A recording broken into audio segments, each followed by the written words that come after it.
ধরনের আরো ভিডিও পেতে চ্যানেলটিকে সাবস্ক্রাইব করে বেল আইকনটি প্রেস করে পাশে থাকবেন প্লিজ।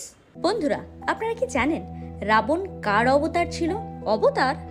হ্যাঁ বন্ধুরা, ঠিকই শুনেছেন, অবতার। এবং এটাও জেনে নেব সঙ্গে যে এটাই কি রাবণের প্রথম জন্ম ছিল বা শেষ জন্ম ছিল, নাকি এর আগেও কোনো কাহিনী এর সাথে জড়িত ছিল। রাবণের জন্মের পিছনের কাহিনীটি জানার আগে আমাদেরকে জয় ও বিজয় কে ছিলেন সে সম্পর্কে কিছুটা অবগত হওয়া প্রয়োজন। হিন্দু পুরাণ অনুসারে জয় ও বিজয় ছিলেন শ্রী বিষ্ণুর বাসক্ষেত্র বৈকুণ্ঠ ধামের দুই দ্বাররক্ষী। ভাগবত পুরাণের একটি কাহিনী অনুসারে একদা ব্রহ্মা ও গায়ত্রী দেবীর মানসপুত্র চতুর্কুমার তথা সনক, সনন্দন, সনাতন ও সনত কুমার একসঙ্গে বিষ্ণুর দর্শন পেতে বৈকুণ্ঠে এসে হাজির হন। তাদের তপস্যার জেরে তারা দীর্ঘায়ুযুক্ত হলেও তাদেরকে দেখতে ছোট শিশুর মতোই ছিল। একদা এই চতুর্কুমার যখন বিষ্ণুর দর্শনপ্রাপ্ত হওয়ার জন্য বৈকুণ্ঠ ধামে যান, তখন বিষ্ণুর দ্বাররক্ষী জয় ও বিজয় এই সমস্ত ঘটনা সম্পর্কে অবগত না হওয়ায় এই চতুর্কুমারকে দ্বার আটকে দেন এবং বিষ্ণুর দর্শনে বাধা দেন। তারা চতুর্কুমারকে এও বলেন যে বিষ্ণুদেব এখন শয্যা গ্রহণ করেছেন, ফলে তিনি এখন দর্শন দিতে অপারগ।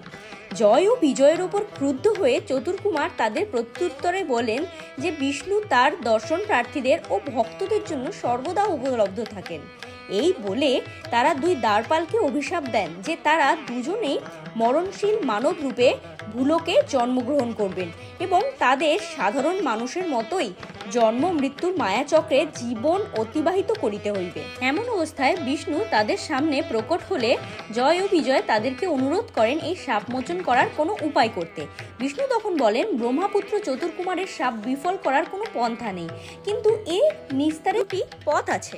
এক, তাদেরকে সাধারণ মানুষ হয়ে 7টি জন্মে পৃথিবীতে বিষ্ণুর সেবক হয়ে জন্ম নিতে হবে, নতুবা দ্বিতীয় মতে 3টি জন্মে পৃথিবীতে বিষ্ণুর বিভিন্ন অবতারের শত্রু হয়ে জন্ম নিতে হবে। এই দুটির মধ্যে যে কোনো একটি শর্ত পূরণ করে তবেই তারা আবার স্থায়ীভাবে বৈকুণ্ঠে প্রবেশ করতে পারবে।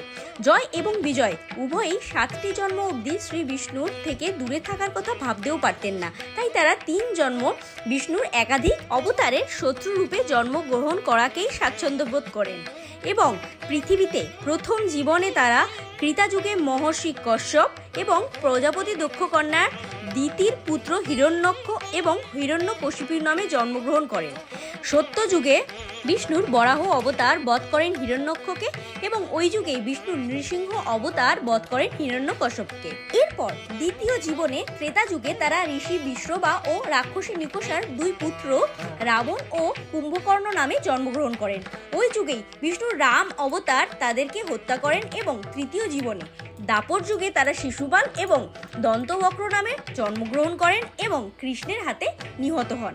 একটা লক্ষ্য করার বিষয় দেখলেন বন্ধুরা, প্রতি জন্মে জয় ও বিজয়ের মর্তে অবতারের শক্তি হ্রাস হতে থাকে।